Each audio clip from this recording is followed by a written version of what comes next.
زمانے بھر میں یہ قاعدہ ہے کہ جس کا کھانا اسی کا گانا۔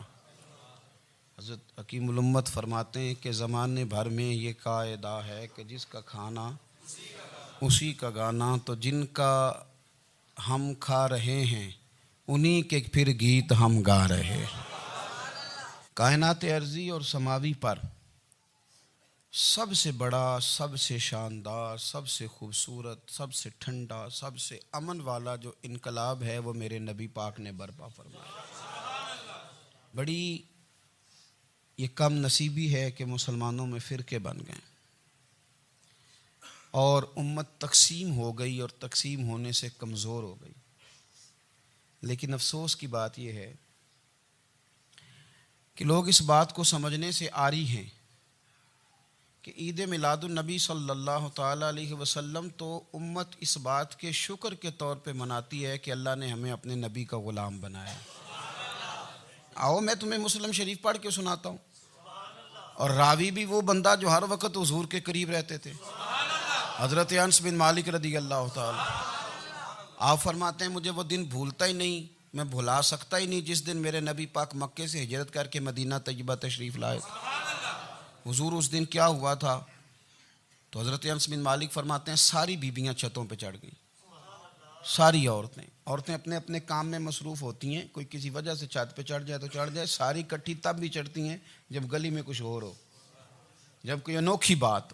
ساری بیبیاں چھتوں پہ چڑھ گئیں، بچے درختوں کے ساتھ چمٹ گئے، اور فرماتے ہیں کہ 70 کے قریب لوگ حضور کی سواری کے آگے تھے اور باقی سینکڑوں کی تعداد سے سواری کے پیچھے تھے، اور فرماتے ہیں یہ الگ منظر تھا۔ اور یہ مسلم شریف میں نعرہ موجود ہے، مسلم شریف میں یہ صحیح مسلم میں موجود ہے کہ جب حضور مدینے آ رہے تھے تو مدینے والے نعرہ لگاتے تھے یا محمدہ یا رسول اللہ، اور چلتے ہوئے لگا رہے تھے یا محمدہ یا رسول اللہ کا وہ نعرہ لگا رہے تھے۔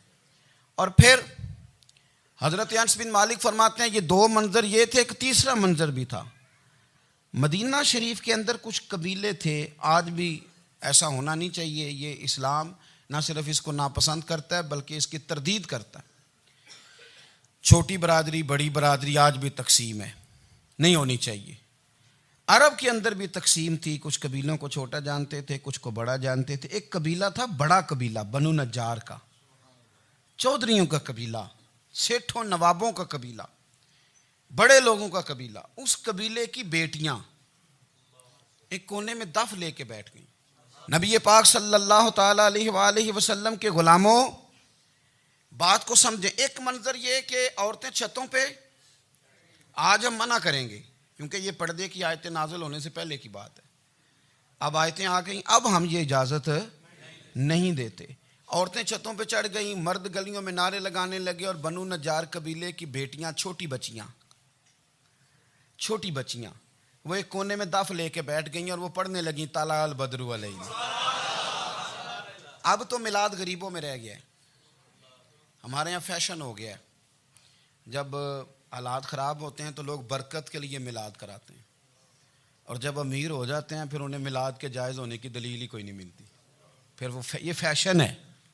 بندہ تھوڑا سا پڑھ جائے نا دو چار چیزیں تو ہر چیز کو غلط کہنا اس کی طبیعت ہوتی، پھر یہ فیشن ہے کہ میری سوسائٹی نہیں ہو گئی، کتابیں نہیں ہو گئیں، فرنیچر نیا ہو گیا، دوست نئے ہو گئے تو مذہب وہی پرانا۔ اوئے ہوئے کوئی ترقی کرنی چاہیے، پھر وہ ترقی کرتے ہیں بیچارے، اور جن کی پیچھے 10 نسلیں اور 50 نسلیں میلاد مناتی آ رہی ہیں، اتنی دلیل کوئی نہیں ملی۔ سبحان اللہ۔ جن کی دادی وضو کر کے کھیر پکاتی تھی 11ویں کی، جب امیر ہو جاتے ہیں تو انہیں 11ویں پکانے کی دلیل ہی نہیں ملتی۔ اب آپ امیر ہو گئے میرے بھائی، آپ کا فیشن ہے، یہ طبیعت کا حصہ ہے۔ آپ چاہتے ہیں کہ میں وہ کام کروں جو درویش لوگ، سادے لوگ نہیں کرتے۔ تم اپنے معاملات کو بچانے کے لیے نعرے لگاؤ تو تمہارے پاس ساری دلیلیں ہیں، لیکن یہ تمہارا نصیبہ ہے کہ تم جھوٹوں کے نعرے لگاتے ہو، لیکن یہ غریبوں کا نصیبہ ہے کہ میلاد والے رسول کا نعرہ لگاتے۔ یہ غریب کا حصہ ہے۔ لیکن وہ بنو نجار کی بچیاں غریب نہیں، امیر گھرانے سے تھیں۔ انہوں نے جو بات کی اس کو حفیظ جلندری نے لکھا۔ مرحوم کہنے لگے کہ وہ ننھی بچیاں، چھوٹی بچیاں تھیں، کہتے وہ ننھی بچیاں وہاں بیٹھ کر دف بجاتی تھیں اور رسول پاک کی جانب اشارے کر کے گاتی تھیں، اور لوگوں سے کہتی تھیں کہ یہ کوئی ہمارا پیشہ نہیں دف بجانا، ہم تو چودھریوں کی بیٹیاں ہیں، ہم تو بڑے خاندان سے ہیں۔ وہ ننھی بچیاں جو بیٹھ کر وہاں دف بجاتی تھیں، رسول پاک کی جانب اشارے کر کے گاتی تھیں اور کہتی تھی ہم ہیں بچیاں نجار کے عالی گھرانے کی، خوشی ہے آمنہ کے لال کے تشریف لانے، ہمیں بڑی خوشی ہے آمنہ کے لال کے، خوشی ہے آمنہ کے لال کے، خوشی ہے آمنہ کے لال کے، ہمیں خوشی ہے آمنہ کے لال کے تشریف، خوشی ہے بس آمنہ کے لال کے تشریف۔ نبی پاک صلی اللہ تعالیٰ علیہ وآلہ وسلم سے امت کا جذباتی رشتہ ہے۔ یہ پہلے دن سے ہی ابو جہل کب منع کرتا تھا کسی مسلمان کو کہ خانہ کعبہ میں نماز نہ پڑھو، کہتا پڑھو۔ حضرت صہیب ابن سنان رومی سے اس نے کہا کہ آپ اپنے طریقے کے مطابق، مسلمانوں کے طریقے کے مطابق کعبے کے اندر نماز پڑھیں، جو مرضی کریں۔ روکتے تو وہ نبی پاک کے قریب جانے سے تھے، وہ منڈیوں میں بیٹھ جاتے تھے، حضور کے قریب نہ جانا، حضور کے قریب نہ جانا، حضور کے قریب نہ جانا۔ میری بات کو آپ سمجھے اور ہمیشہ یاد رکھیں، امت کا نبی پاک سے جذباتی رشتہ، جذباتی۔ یہ جو رسول اللہ کی امت ہے یہ گناہگار ہو سکتی ہے پر اپنے نبی کی غدار نہیں ہوتی۔ میں آپ کو صحیح کہہ رہا ہوں۔ میرے کلین شیو نوجوان کے کان میں آپ جا کے کہیں نبی پاک، چاہے اس نے نماز نہ پڑھی ہو، چاہے اس نے داڑھی نہ رکھی ہو، آپ حضور کا نام لیں اس کے رونگٹے کھڑے ہو جاتے ہیں، اس کی طبیعت، اس کا دل دھک دھک کرتا ہے، اس کی ایک ایک روح سے محمد محمد کی آوازیں نکلتی۔ یہ فیض ہے رسول پاک کا اور یہ کرم ہے اللہ کا اس امت کے ساتھ۔ امیر ملت پیر جماعت علی شاہ صاحب محدث علی پوری فرماتے ہیں ایک جگہ ہندوؤں کا جلسہ تھا، ہندو پنڈت تقریر کر رہا تھا، اس نے نبی پاک صلی اللہ علیہ وسلم کی شان میں معاذ اللہ کو بے ادبی کر دی۔ مسلمان تھے ہی نہیں، ایک مسلمان تھا، وہ ملنگ نہیں ہوتے دوری ڈنڈے والے، اس کے پاس رنگین ڈنڈا تھا، وہ کہیں دور بیٹھا تھا، تو اس نے سن لی اسپیکر چل رہا تھا، تو وہ ڈنڈا لے کے تو سٹیج پہ چڑھ آیا۔ وہ کہتا ہے میں نے پنڈت کے سر میں مارا ایک ہی ہے پر مارا ذرا صحیح کر کے، وہ ڈھیر ہو گیا، لوگوں نے گرفتار کر لیا، جیل میں چلا گیا۔ پیر صاحب کہتے ہیں میں ملنے گیا، بندے کو بسم اللہ بھی سیدھی نہیں پڑھنی آتی، سورۃ اخلاص بھی ٹھیک نہیں آتی، اسے ربنا آتی نہ دعا نہیں کر سکتا، ملنگ ہے۔ میں ملنے گیا اور میں نے کہا یار نہ تو نماز پڑھے، نہ داڑھی رکھے، نہ تو مسجد جائے، پر تو نے کمال کر دی۔ تو کہتے ہیں پیر صاحب چھم چھم رویا اور پنجابی میں کہنے لگا پیر صاحب میں گناہگار ہاں پر اپنے نبی دا غدار تے نہیں نا۔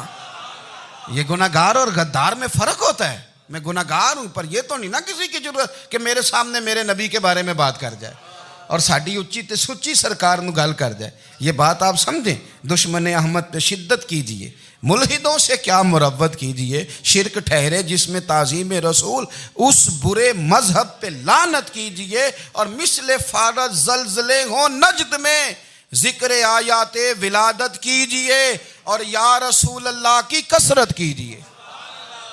نبی پاک کا پیار امت کے لیے سرمایہ حیات ہے۔